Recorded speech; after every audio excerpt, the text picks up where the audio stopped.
This is Saturday Morning Mysteries. And we're your hosts, Alexis and Grace.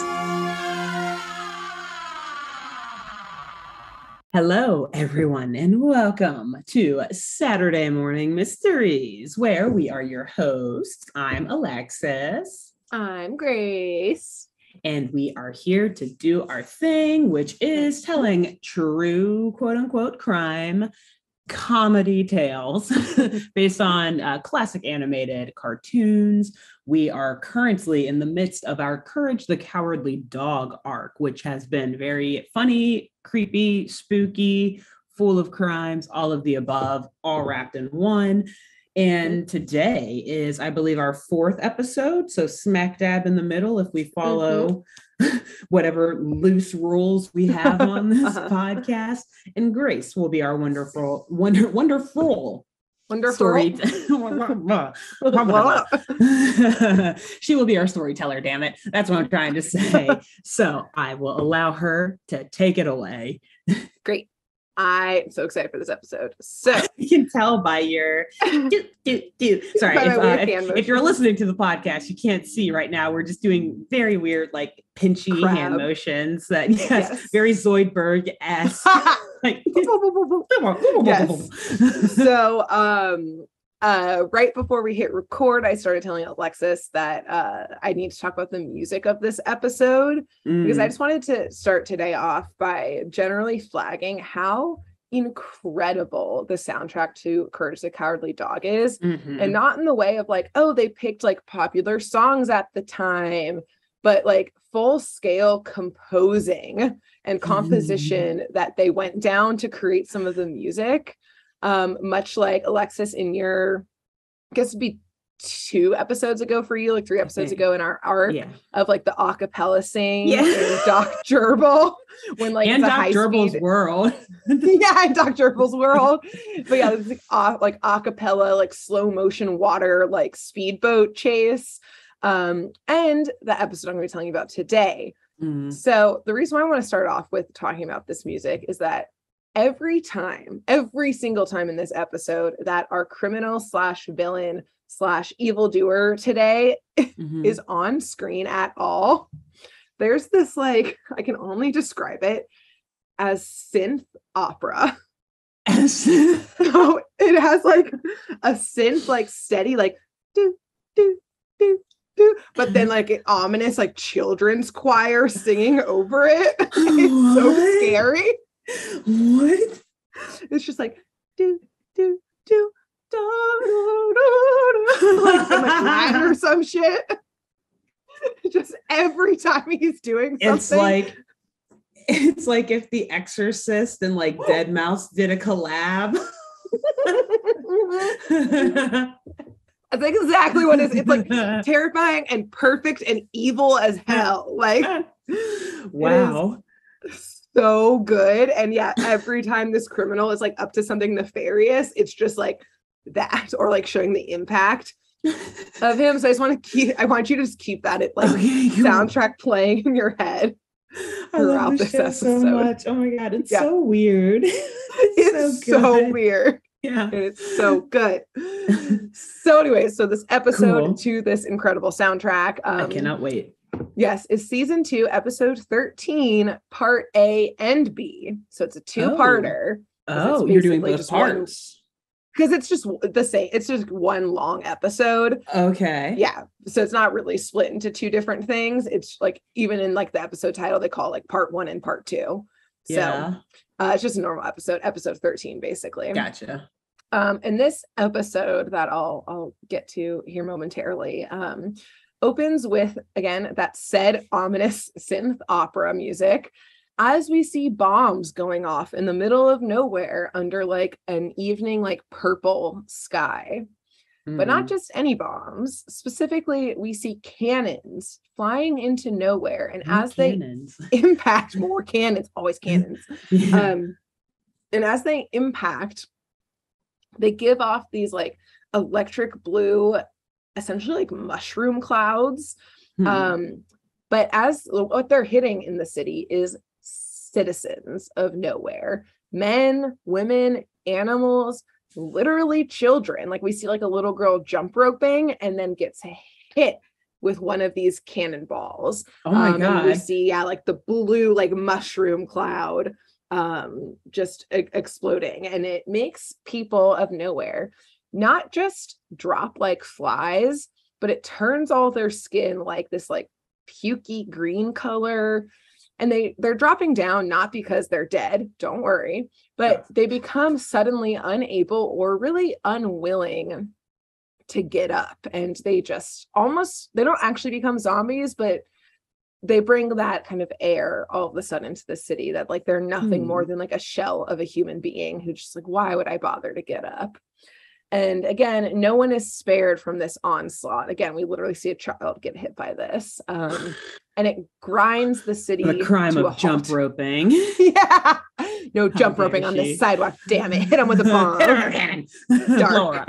Anyway, sorry. Again, to the creepy music. There. And slowly we see the source of these cannons enter the screen. And they're coming from an enormous stone tower, like a single spire tower. That, yeah, are you remembering this episode? Yeah, it's like vaguely coming back to me. I was like, where is this going? Okay. And the tower has these like big, like metal spider legs at its base, and that's how the tower is moving. Kind of all like Wild Wild West with like Will Smith. I love that movie. Also, that soundtrack. What can we do? Wow. I know that whole song by heart. Fun fact. Dude, I don't blame you. That's just a banger. That was like one of my favorite movies growing up. No shame. Wait. Yeah. Never mind. Okay. Never mind. Anyways, I can talk like about that forever. Cool. Yeah. And it's slowly making its way closer and closer to Nowhere, the town that it's currently decimating.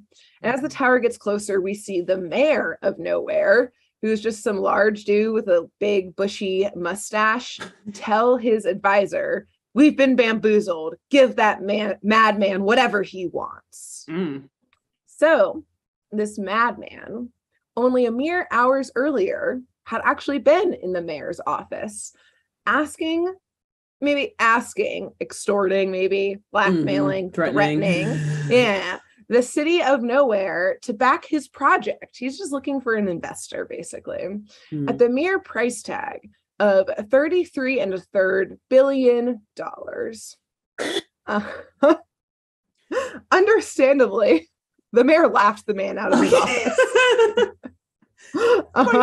Even New York City wouldn't be able to foot that kind of bill for some random madman unless he like worked on Wall Street anyway. Anyways, but as he's getting laughed out of the office, the so-called madman said that if he doesn't get the money, he will use Nowhere as part of his research. So again, threatening. And we clearly see how that went, as now there are bombs being set off on the citizens of Nowhere. So, who was this madman? Why is he bombing the city? What's happening with these cannonball things? What does this have to do with courage? Yeah. So, this so-called madman is this like spindly guy, like very, very like thin, kind of weak looking guy with this enormous head with, he's mainly balding. He's got like a couple of wisps of like hot pink hair, which really pop against his sickly like neon green lime skin. Yeah. I mean, you're like, ooh, pink hair. Oh, gangrene. Distract from the gangrene with the pink hair. And he looks like he's straight up. It doesn't just look like he hasn't slept in years. He basically hasn't slept in years. And he speaks with a thick Croatian accent, which classic cartoons pinning villains on Eastern Europeans. Yeah, why? What? This is not the first time we've run into this. No. And just as a quick note, like The Cold War is over. This episode came out in like, I think 2001. Yeah. So it's not like America propaganda. It's been quite a while since we were in conflict with Eastern Europe. Yeah. So I'm like not sure why that's the like that's who's evil vibe. But I also want to pre-apologize because I do all Eastern European accents the same. And I don't know the difference between any of them. I'm bad at any of them, but we're gonna say I'm gonna do a Croatian accent today. Awesome. This is a pre-apology that I know there's different dialects, very diverse cultures and different cultures, but look, in America we grew up with the same accent and they just said it was different Europeans. Also, my ignorance. Also, let's kind of blame the writers and stuff of these cartoons too, because like they also don't know. Yeah, they do not know.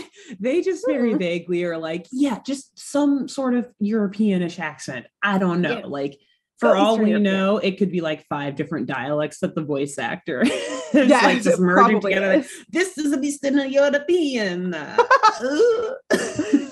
Yeah, so it's going to be a bad accent from me, and I would like to put that out there to start. Awesome. Okay. Fair disclaimer. Yes.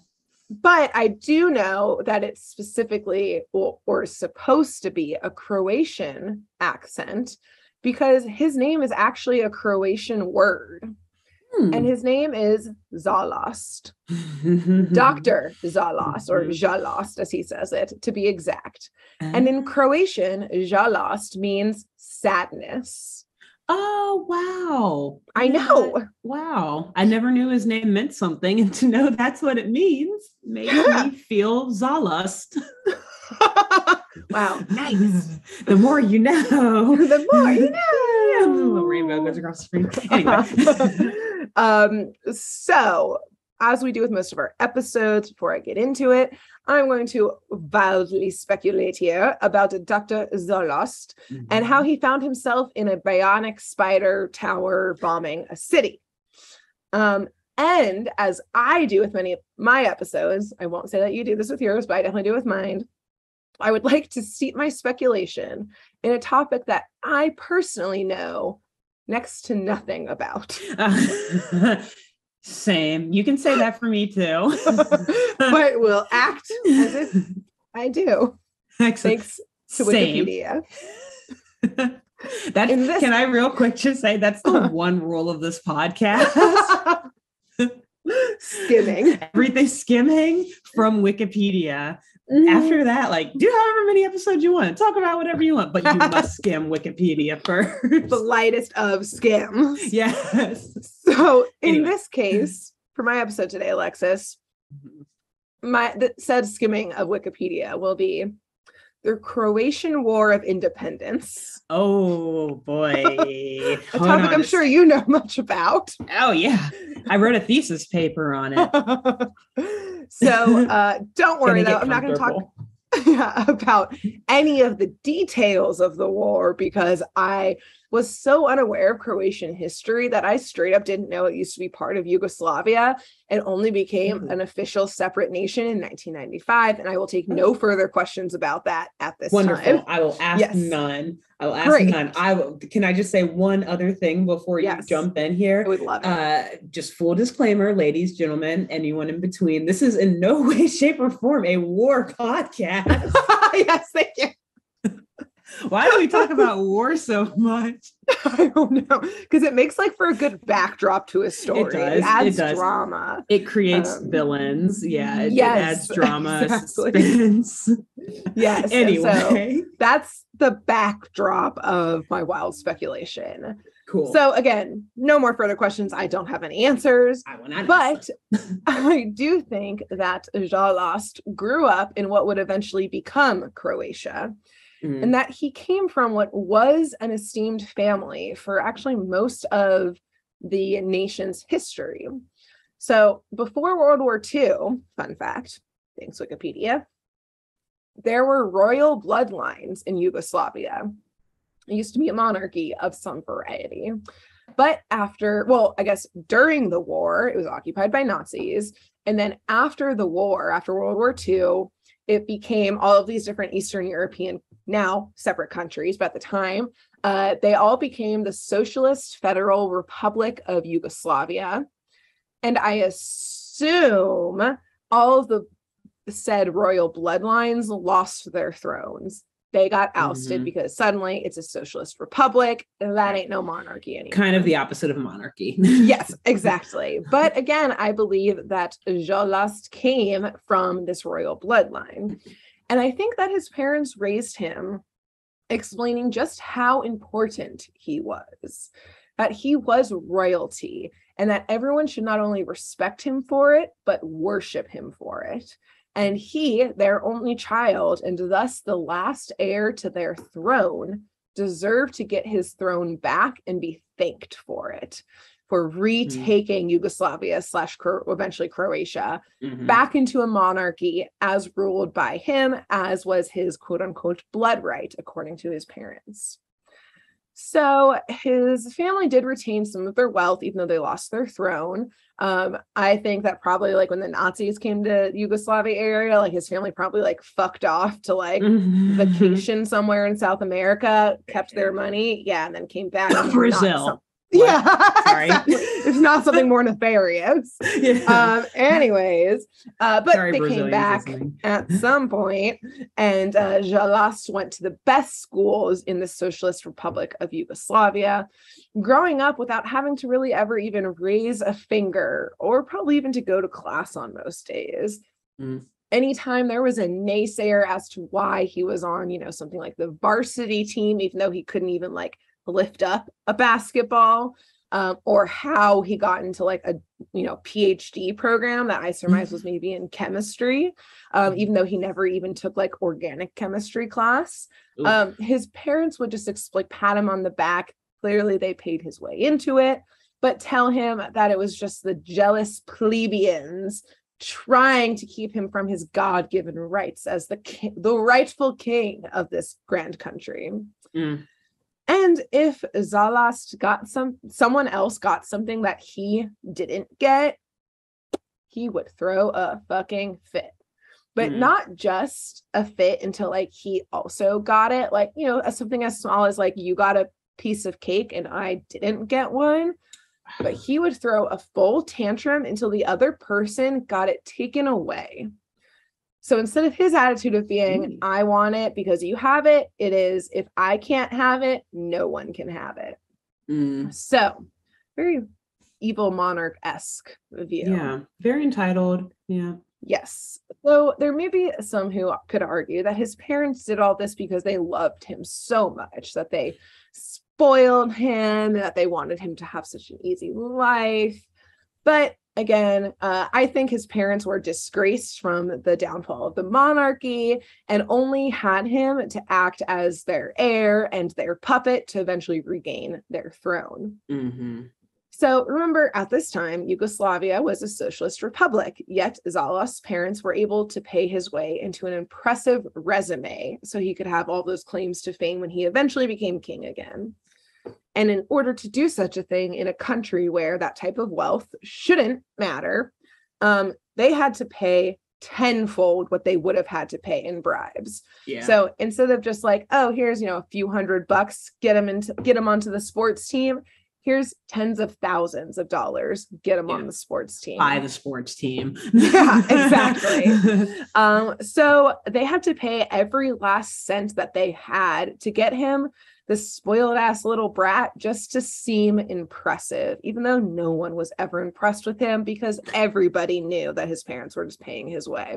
And his parents did so until the point that when they eventually died, I think his mother claimed that she was dying from heartbreak because she hadn't seen her son reclaim the throne. So also a lot of guilt riding going on, guilt tripping. Yeah. You killed me, son. You killed me. Your failures have killed me. Your failures have killed me, Zalost. That was great. That was good. Thank you. I mean, again, I am one of these Americans who doesn't really know the difference, but it sounded Eastern European to me. Thanks. Sorry, guys. So when his parents eventually died, I believe they died entirely penniless, having invested incorrectly in their own kind of shitty son. And when this happened, Zalost, when his parents died, Zalost moaned and groaned about how he was abandoned by them. But no one fucking cared about his whining. All he ever did was whine all the time. And primarily no one cared because he always whined about how life was unfair to him the whole time. Even during, like the fall of the monarchy, when literally the Nazis were invading. Yeah, like he was probably just a little infant crying about how, he can't, I don't know. What did I do to deserve this? Right, what did I do? The Nazis are here for me. It's so unfair for me. He thinks that he's like the savior. Yeah. Well, to be fair, he's been groomed that way, but exactly nature versus nurture, a little bit of both, but a lot of nurture, I think, went a little too much nurturing. Yeah, and this weird lack of a nurturing with a lack of love. I think it was always just very demanding. You need to go do this. You need to go do this. You're gonna go to this school now. You're gonna put this on your resume now. Yeah. And again, his constant whining, I think, was a whining for attention because his parents never gave him loving attention. But another reason why no one cared at all about his moaning and growing is because I think his parents died around 1991 when the Croatian War for Independence was breaking out. So people have like a little more things to care about than some rich kid complaining. I think during this time, the sides tried to recruit him. So folks who wanted independence, people who wanted to stay part of Yugoslavia. That's as much as I can tell you about the sides. But as he was being pulled in either direction, Zalost realized that he wouldn't be handed a new throne by whatever side he went to, but instead he was going to get treated like any other civilian foot soldier. Again, like a peasant. Essentially, instead of saying, please come be our general and then our monarch of the new country we create. Yeah. So in classic, I guess, again, more things he learned from his parents, he fled the country and ran away as fast as he could when conflict rose up, I think. Wow. So in this case, he fled to America, where he expected to be welcomed like a god. Yes. I think we have our own God here, buddy. I think maybe that he had seen Coming to America with Eddie Murphy. Man, that's another one of my favorite movies. I know this episode was just full of great 80s and 90s. Wild Wild West, Coming to America. You're just listening to Head's Grace. Anyway. Yes. Anyway, so I think going off on a tangent. I think he had seen that movie. Like, I don't know if they had access to it in Eastern Europe, but maybe like when he was on his way, like fleeing, he saw it somehow and was like, yes, I will go to America. He only saw like the opening scene in which Eddie Murphy like gratefully walked in and everyone was like, wow, a king. And he was like, that's how I'll enter America. He missed the whole part about McDowell's. He stopped watching after that. He's like, this is it. This is the movie. Movies are only 30 seconds long, right? This is me now. Great. So to no surprise, though, no one gave a shit about him when he came to America. He was just like another immigrant. Someone just like throws a soda at him. He's like, I'm here. Welcome me. Fuck out of the road, asshole. Yeah, learn English. This is America. What's up with your pink hair? Snowflake or something. Why do you have green skin? Yeah. Like little did you know how racist America was. At all. And so luckily for him, he did retain some of the knowledge that he got in his doctoral program that his parents made him do / like paid for him to get into, and he occasionally went to class. And so again, he comes to America. No one gives a shit about him because, it's when does America care about immigrants? Whoops. Anyway. Next up. Anyways. This is a heated episode. Sorry, everyone. Wild Wild West, remember? Great movie. Yeah. Coming to America. And so in his cries for more attention, he's like, what can I do to make a splash here to show everyone how important I am? Oh, you know what I should do? And I think maybe his degree was like bioengineering. He built a giant bionic spider tower And specifically, he built this, I think, because he thought it was a castle that he thought he deserved, based on someone back in what is probably now Croatia, because at this point they had gained independence. But still, no one blinked an eye. They were just like, okay, compensating much, Zalost, for something. And again, he just moaned and groaned about how unfair life was for me. I'm supposed to be the king of this country. And at this point, sitting in his high bionic spider tower, I think Zalost fell into a deep depression at this point, upset that he was king of nothing and nowhere. And I will say real quick as a side tangent, I'm not shitting on depression here. Like, the mayor calls him a madman and that type of stuff. It's very clear in this episode that like Zalost like straight up does suffer from depression, which like I also experience on top of my anxiety. So like at first I tried to write this episode like talking about depression and mental health, and I was like, this hits way too close to home actually. Yeah. I'm gonna flip it and reverse it and make it about like someone who wishes he was the Croatian king post-Croatian war instead, because that's easier to talk about for me. That's more fun. Yeah. It's like a lot more fun than talking about my own depression. Yeah. So we will be talking about depression in this episode, but like how you and I both deal with anything challenging, we talk about it with humor. So our coping mechanism. Yep. Whoop, there it is. That's who we are. So I will be talking about it. Yeah, with a lot of humor to me. But yes, I just want to put that out there. Wonderful. So anyways, he spent years just stewing in this tower that I assume was just like inching its way across America. Again, he's just moaning and groaning the whole way, and everyone's like, get out of here. Everywhere he went, until one day it clicked for him, a la his old tantrum days, as to why he was so depressed. He realized that everyone else around him was happy. And you know what? That was just not fair. And it wasn't fair because he wanted happiness too. It simply wasn't fair because everyone else had it and he didn't, which again, to his old days meant if he doesn't have it, no one can have it. So using this as a bit of his inspiration, he got to work creating these nuclear cannonballs that we saw at the beginning, which upon contact with someone fills them with depression and takes all of their happiness away. He calls them his unhappiness cannonballs. So they're basically like unhappiness balls, which the whole time I was just like, yeah, the entire episode. So because I'm mature. So again, that's what this yes, this is what this experiment is that he will hit people with the cannonballs to make them just as sad and depressed as he is, because just again, it's so unfair that everyone else is happy, but I am not happy. So it sounds a little German. It kind of does. I was gonna say, I mean, you know, that's Eastern part. Well, was Eastern Europe at one point. An amalgamation going on here.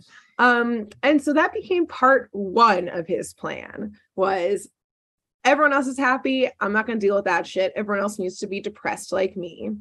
But two, he never let go, I think, of this instilled in him so-called birthright to be king. And after being in America for almost a decade at this point, he had seen that what is king in America? Money. So part two of his plan.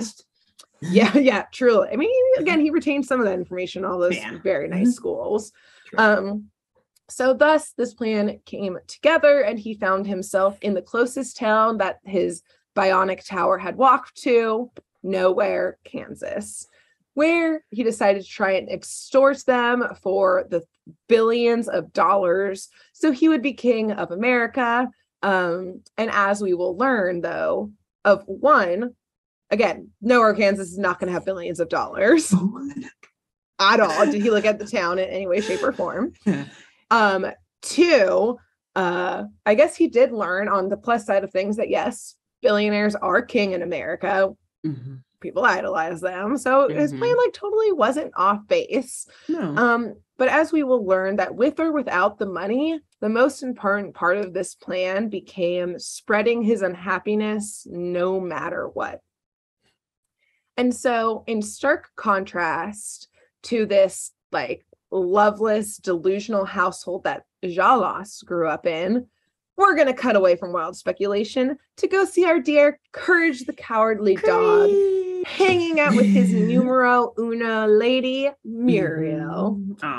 So Courage is in the kitchen with her, wagging his little tail like a little helicopter as she bakes for her little nowhere farm family. And she, on this day with Courage's help, happens to be preparing her happy plums, which she says, due to her secret ingredient, which, by the way, I've learned through some episodes, is always vinegar. Like, Muriel constantly is always like, I put a little vinegar in it. Yes, I've heard that a couple of times now, too. Yeah, always her baking secret ingredient. Ew. Yes. And she claims that just one bite will make anyone happy. And she says this because it, at the very least, makes Courage very happy as we see him scarf down multiple cups of it. There's not just vinegar in those. And you know there's not just vinegar in those because it even makes Eustace happy, who loves this dessert. So this dessert is fire. PCP. Yeah. Muriel, yeah, that's what they're doing. The Winnie Bago from your last episode is still sitting out on the farm, and she's a meth lab now. Yeah. That's what they're just making. Yeah, cooking it up in there. Exactly. So as far away from law enforcement and police officers as we as we established in Dr. Turble. Yeah. Are you far away from any police? Okay, excellent. Okay, all right. God, the voice acting in this show is just so amazing. Anyway, so as these cute little bakers bake away on a lovely little Saturday afternoon, Eustace is actually heading into town because his damn newspaper wasn't delivered that day. Oh, strange. He decides to save dessert until later and just go into town and figure out where the frick his newspaper is. But to his chagrin, there's no newspaper at all that day. All of the journalists and editors at the store, at the office, were too tired and exhausted and sad to even write the newspaper for the day. And they just, why bother? Because it turns out they had already been hit by the cannons. I thought they were just lazy workers. Kidding. Wow, they're just doing like BuzzFeed listicles these days. Lazy journalists. Jeez, they can't even go damn journalists. Yeah. that. At this point, I will give Eustace some credit that it's not like he's like going into a town where like bombs are going off. The cannons have stopped, and I will say, I'm pretty sure it's like not an active war zone. Yes, an active war zone. Also, I will say to what you just said, I think Eustace at one point when he comes back does say that all the journalists are lazy and no one wants to work. Like, I didn't put it in there because I was like, man, whatever. But I think maybe I do understand Eustace now. Oh, yeah. Like, it's damn journalist. No one wrote the newspaper today. No one wants to work. You can't find any good work anymore. I swear it's not the employer. It's the employees only. Yeah, it's their fault. Yeah. So, again, the cannons have stopped at this point because Zalost and his henchman, who I haven't mentioned yet, but he does have a little henchman who's just a like very like bulky rat, and his name is Rat. And I love Rat. I love Rat. He's got almost like like Igor almost with like the hunchback, but he's like beyond that, just like the tattered clothes. Nice, Aiken. He ain't got no clothes on. He's got like the big hunchback. I want to say, in my mind, I don't think he does, but in my mind, he's got like a little heart tattoo. He's like clearly like a street gang rat, like from like the streets of New York type of like an old timey one. Mainly because at some point we see him at this point, again, the cannons have stopped and we see Rat counting all of the money because the mayor did indeed give them the $33.3 billion. I don't know. Yes, I don't know how they got it. I think it goes into your theory, Alexis, that we'll get to at the end of our arc, that this is a town full of criminals. Yeah. Just through and through. And so like community. So they low-key had all of the like gold just sitting around. They're like, look, we'll clear we'll expunge your record. All local crimes expunged. Just give us all your riches. You guys can go steal more shit after. This dude's gonna kill us all. Exactly. Just pour it in, baby. Pour it in. You won't be able to do more crime if you're depressed. And if things are very hard when you're depressed, including crime. Right. But yeah. So Rat is sitting there and he's got like a little like visor on. He's just like counting the cash, which again is why I think he's like a little like street rat. And it's real cute. But they also stopped, not just because they finally got the money, but they were able to shoot every person in nowhere. So to them, the job is finished. However, like Rat is happy as can be. He's like, people are depressed. We got this money. Our like proof of concept, the R&D was all there. let's take it big, baby. We're billionaires now. Let's make a Tesla out of this depression cannonballs. A solar powered depression cannonball. Yeah. Exactly. We're gonna SpaceX this shit. Hear me out, investors. They don't need the investors anymore. They've got $33.3 billion. Exactly. But as Rat is happy as can be, counting all the cash monies, Zalost is in bed, kind of hilariously in like this bright green, or no, this like bright purple like robe like gown with like a green trim. It's clearly like his like PJs, and he's like very relatably like eating ice cream in bed, and is just so depressed still, and rolls over to Rat and says, "What's the point of all this money if I am not happy? If I am not happy, no one should be happy." So that's right, money doesn't bring happiness. But sorry, also, wait, are you saying the Rat like walked up to him in bed, or the Rat was in bed with him? They're in like the same room. Oh, okay. Yeah. So he just like turns. Okay, gotcha. When he just like turns over. I imagine they're like both laying on pillows, just like chatting with each other. Like, no, I will say that like Zalost, again, didn't write this in here, but Zalost is like, after he says that, he's like, Rat, come here and give me a hug. Maybe that will make me happy. And Rat is like, bro, we got all this money. Like, why aren't you happy? Like, Rat is not sympathetic at all. No. Rat's in it for the money. Zalost is looking 100%. For true meaning in life. Yeah. Yeah. Zalost is like waxing philosophic, and Rat's like 1002, 1003, 1004. And 33.3 billion. Billion. Happiness was bought. Thank you.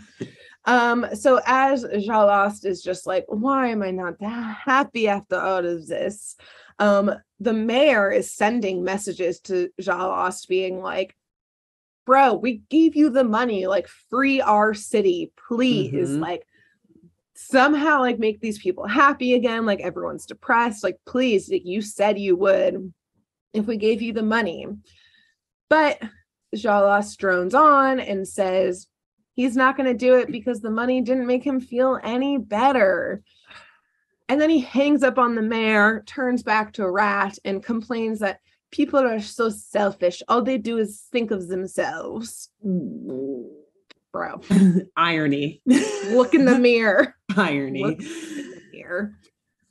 So anyways, at this exact moment of complaining and bemoaning that it's so unfair that this money didn't make him happy, that everyone else in the world, there are other people who are still happiness is unfair.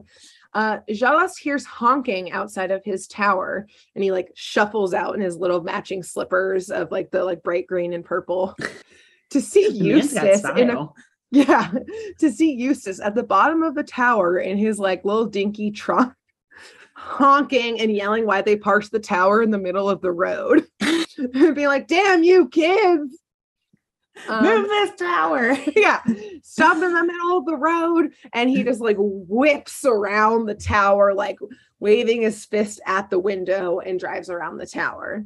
And that's when Zalost realizes, oh, we didn't get everyone in nowhere.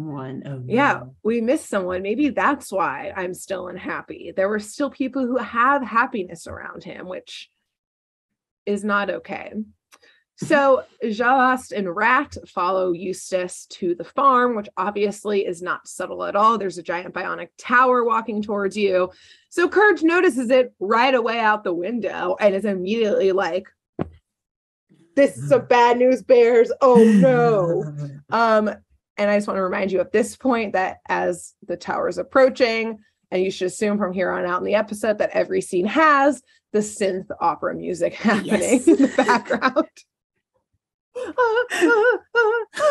Yeah, the whole time as it like slowly approaches and a storm is coming.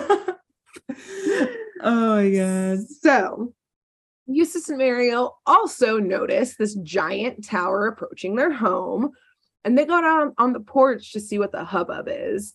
Courage was in the attic, and he's like, don't go out there. And so he starts to run down to get them off the porch because clearly he's like, this seems dangerous. Mm-hmm.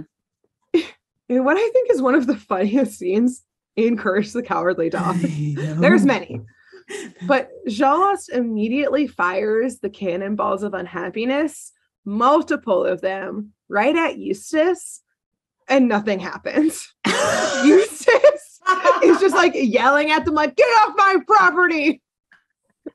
And Zalost and Rat say, oh, he must be immune to emotions. Like literally these like grumpy cannonballs are hitting Eustace, and he's just like, get off my lawn, you damn kids, I'm gonna go get my mallet. He's like, come on, hit me with them. Yeah, he like goes I inside live to for like this shit. Yeah, get a weapon to like chase them off of his property, but there's just like no impact with like the unhappiness thing, so he's already so unhappy. He cannot be any unhappier. Yeah, exactly. They're like, we have met our biggest match. Eustace is the enemy now. Yeah. Like, attack, all cannons point on Eustace. On him. Literally, they hit him with like 5 or 6 before Eustace like, I'm gonna go get my mallet and get you off my lawn. My mallet. He just like starts hitting the leg. Courage does make it to the porch, but unfortunately, he makes it there in the exact moment that they hit Muriel with a cannon. And she, obviously such a happy, pure soul, becomes a depressed zombie. Courage grabs her, she doesn't get hit again, puts her in the rocking chair where she just kind of slumps over and just slowly rocks back and forth. And we see how unhappy she is, that he tries to give her the happy plums, being like, these make me so happy. But she's so sad that she won't even eat them. Oh, wow. She just sitting there, and Courage is just heartbroken over this. So he pockets the plums are like in a little mug. And so he just pockets them and realizes the only answer must be in that tower. There must be an antidote to this in that tower. And so I do want to say here that Courage does get Eustace to help him in this. Eustace is the decoy, basically. He goes to the front door of the tower. Well done. Yeah. Knocks on the front door dressed up as a pizza delivery guy with a pizza box.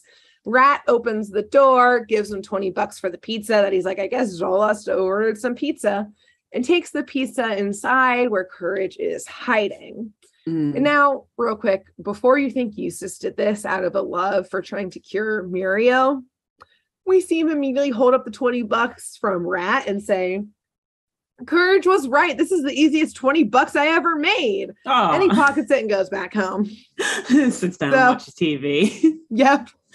I mean, money was part of the equation, but remember, he needs someone to make him dinner too. And Muriel's not going to cook in her current He's not getting state. off that rocking chair right there. She is too depressed, and he cannot have that. So again, not from any place of love. Nope.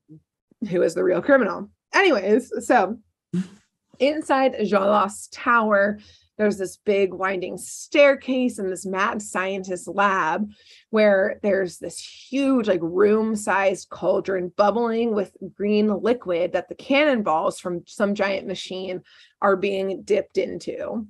So clearly whatever's in this cauldron is clearly the source of like the unhappiness poison that all of these cannonballs are being laced with. Obviously, it doesn't take Rat long to notice Courage, who just jumped out of a pizza box and is now wandering this tower where only 2 people live. Yeah. And so Rat starts to chase Courage through this chemistry lab. Courage is knocking a bunch of shit over. And while he's doing that, some of the chemicals pour on Rat, which actually, instead of making him depressed, it was some other chemical, which makes him essentially Hulk out and grow bigger and stronger. Oh my God. Yeah. So who knows what else is going on in that lab. Yeah.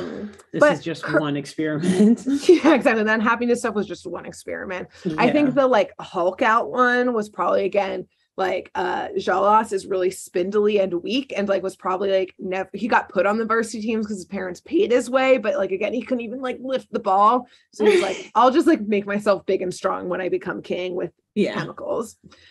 No one will even notice the difference. Yeah, exactly. So Courage, ever the good boy, slingshots with nothing else to do, takes some of the plums from his pocket and slingshots them to Rat, which somehow like Rat doesn't eat them, it just like bonks them, but somehow the vinegar doesn't mix with the Hulk out chemicals, and Rat all of a sudden snaps into just like a little baby rat. Aww. Just like a little, it's actually like real cute. Yeah. He's got a little diaper on. He's like a little crummy rat. Jeez, they like totally like, what is it? Just demasculated him or emasculated him. You are a baby him. Now. Yeah. You wear a diaper. Yes, exactly. So Courage continues his way up the tower, but unfortunately is immediately grabbed and tied up by Zalost. In another example, Zalost only wanting to get his way no matter what, Zalost lights a cannon and says, yeah, I'll cure Mariel of this unhappiness. Clearly that's who you care about, if you can solve my puzzle before this cannon goes off. Oh. And Courage, I will say, does solve the puzzle. But again, in what I just said of Zalost getting his way no matter what, Zalost still sets the cannon off right on Courage. Mm. But luckily, Courage is able to like matrix evade it because he was just tied up and not tied to anything. So like he could still hop around. And run away. So he starts to hop away and like wiggle out of the rope. But Zalost grabs him and straight up immediately starts choking him while holding him over like the edge of a balcony. Because this tower is so big, there are balconies inside the tower. Dang. And so he's straight up like holding him over the edge above the cauldron, like a couple floors down with the unhappiness chemical cauldron. Yeah. And Courage, thinking fast, takes the mug of plums out of his pocket and chucks the mug at Zalost right in the face. So he drops him. Yeah. So he doesn't like feed him the plums. He's just like, knock you out, baby. Yeah. Projectile, go. Yeah, boom. Which was smart, but Courage didn't really think through the fact that like he's still dangling over like multiple floors of a drop. Mm-hmm. And Zalost does drop Courage. Mm-hmm. Luckily, Courage is able to grab onto the edge, but the mug ricochets off of Zalost's huge forehead and tumbles down to the depths of the cauldron below. And when the happy plums in the mug make contact with the chemical bubbling, boiling cauldron, all of a sudden it starts fizzling and bubbling even more and starts to turn from green to bright pink. And then whatever chemical reaction, again, this vinegar, quote unquote, whatever Mariel's secret ingredient is, TCP, starts exploding. Oh. Everywhere. Left and right, drenching all of the cannonballs, which also start exploding and flying off the tower as the roof of the tower blows its top. Mm. The tower, the cannonballs again are all bright pink now and shooting their way. It made me think of like mixing like Coke and like Mentos or whatever. Oh, yes. Like exploding. Yeah, it's basically what's happening, and projectiling these now bright pink cannonballs everywhere. But as it hits the citizens of Nowhere, all of a sudden the color returns to their skin, the energy returns, the lights of their eyes turn back on, and happiness returns to their hearts. We see the little girl get hit and immediately start jump roping again. Oh, she was still standing there. She was like slumped over. As an entirely unimportant to the plot, but so fucking funny that the writers put this in. we had seen earlier an unhappiness cannonball hit like a duck who was standing on like a street corner. And then we see it's not like Dr. LeQuack, but just like a random duck. Duck. No, we see him get hit with the pink cannonball and like jump back up and be like, I'm back, baby, and like waltz into the street all happy. And then you see him get hit by a car. Like straight up slammed by a car in the street. It's so funny. He's back. He's back, baby. So anyways, oh my God. Sorry. Quickly thinking, knowing needs to get away, grabs a happiness cannonball now, grabs baby rat because he's like, oh, he shouldn't be stuck with this mad scientist, and runs to the farm to cure Muriel, which he quickly does. He just, touches her with the happiness cannonball and she lights back up. Courage for a moment thinks everything's better, but Zalost bursts in through the front door, like had made his way through like the flames and like the destruction of his exploding tower again to the music. Oh my God, I forgot about the music. I will not let you forget about the music. Please don't. Oh my God, I can't wait to rewatch this one. Because I do not remember the music. Disheveled from the explosion, and he was able to save one unhappiness cannonball. That again, he cues right in on Muriel, basically saying like, all right, she's clearly the target here. She's the most important one to make unhappy because this little dog is trying to foil my plans. So Courage grabs Muriel and runs her into the kitchen to hide under the table, where they adorably embrace with Muriel, thanking Courage for saving her. But obviously, Zalost easily follows them in, walks right into the kitchen. You see like the doors open. You see his like torn up legs from the explosions walking in. And then he sees the dessert on the table and starts to help himself to the plums. He starts to low-key, like we hear him like choking and hacking on them. Oh, shit. And then we see him very slowly like come down under the table, but he's no longer green. He's just some Croatian white dude He's now. Caucasian. Yeah. European man now. Okay. The bags from under his eyes are gone, and that deep embedded frown is replaced for the first time ever with a smile. Aww. And I surmise that the secret ingredient here that turned Zalost into someone who is maybe not depressed anymore was not vinegar, but rather was a meal made with love, which was something his parents never gave him. Wow. And so we end our episode with Zalost taking Rat into his arms, loving him as he's his little child now, and Zalost saying he's never felt so happy in his entire life. And all it took was a little bit of love, attention, and plums. And that's it. Yeah. That's wow. You say plums, I say PCP. But yeah. And drugs. And drugs. And a heavy dose of drugs from Muriel, the drug pusher of the right. show. I mean, when you said that like it caused the explosion and everything, it's like, okay, so it is meth. So a meth lab gone bad. Yeah. I mean, this is a criminal town. Like she could be making meth out there.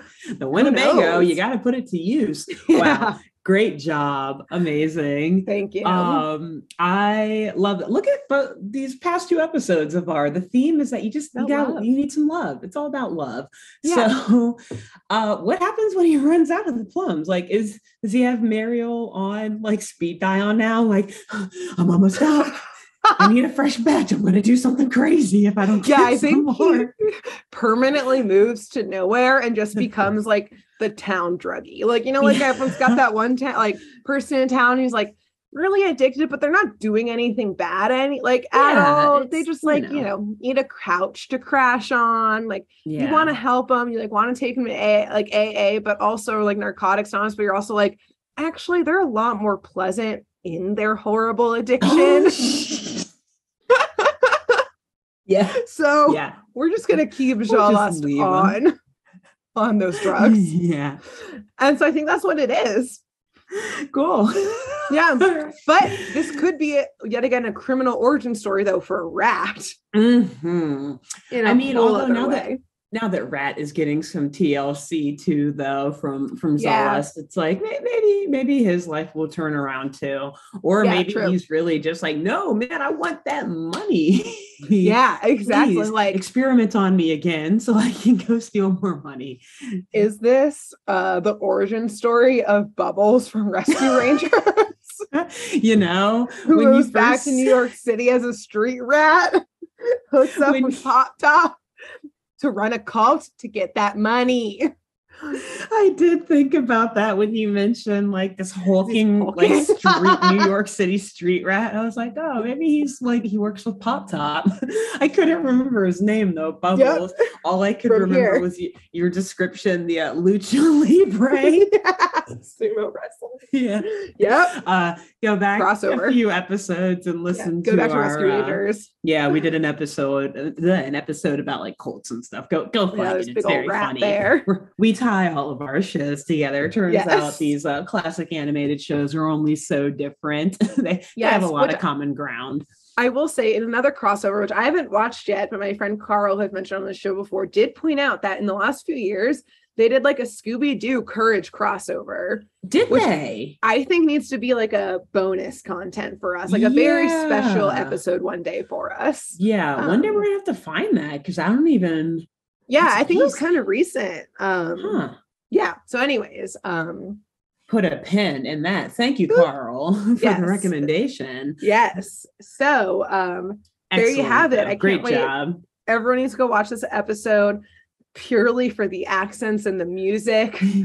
The plot and stuff is good, but like sure. I also I have vivid memories of Rat in particular from this episode. Like I vaguely remember watching this one when I was younger, but for some reason Rat just like lives in my mind rent free, and just like him running down these dark hallways. I for some reason have memories of that. Very creepy. Okay. Yeah. I can't wait to go back and watch. Good. Rewatch and relive. Yes, amazing. Great job. So real quick, I was not expecting. I thought you were gonna do like one half of the episode today, and then your next episode do the other half. So cool. That was nice. Good way for you, like double dipping there a little bit. Liking it. Nice. Yeah, and they like didn't even like split up the episode. I think they just titled it part 1 and part 2 because they like make every episode 2 mini episodes. But this one was just smoothly just one 22-minute episode instead of 11 minutes. That was going to be my next question. Like, did they stop it at a certain point and pick it back up? Okay, cool. Yeah. They should have done that more often. I could have gone for some 22-minute Courage episodes. Yeah, it gave like a little more background into seeing like the criminal with like the extra time and that type of stuff. So yes, a very fun, great episode to watch. Again, HBO Max. I think the title of it was like The Tower of Dr. Zalost, like part 1 and part 2, episode 13, I think season 2. So cool. We will be back, next week with more Courage. And between now and next week, Alexis, who should they tell about this podcast?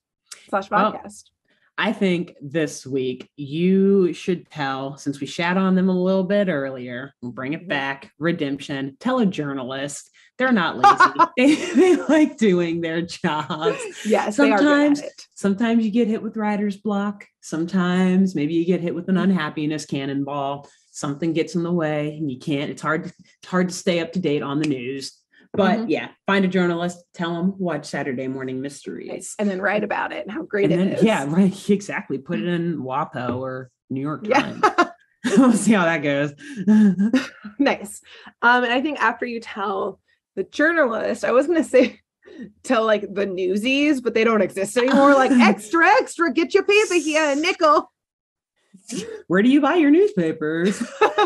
But the modern equivalent of newsies is like they are still like, in cities usually like kind of like street corner like newsstands who like also sell magazines, snacks, that type of stuff. So you should tell your local vendor. They're working hard out there, especially in the summer. It's hot in those things.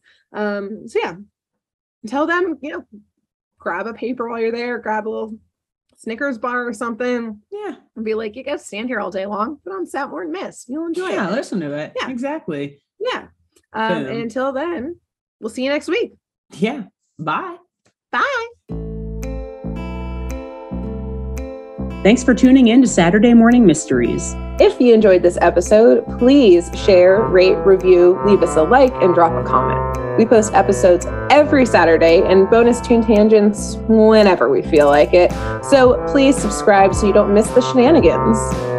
And if you want to follow us on YouTube, click the bell under the YouTube subscribe button to receive notifications when new videos are posted. And if you want to subscribe to the podcast, we have no idea what you're listening to us on, so just hit the big subscribe button on whatever app you're using. We believe in you.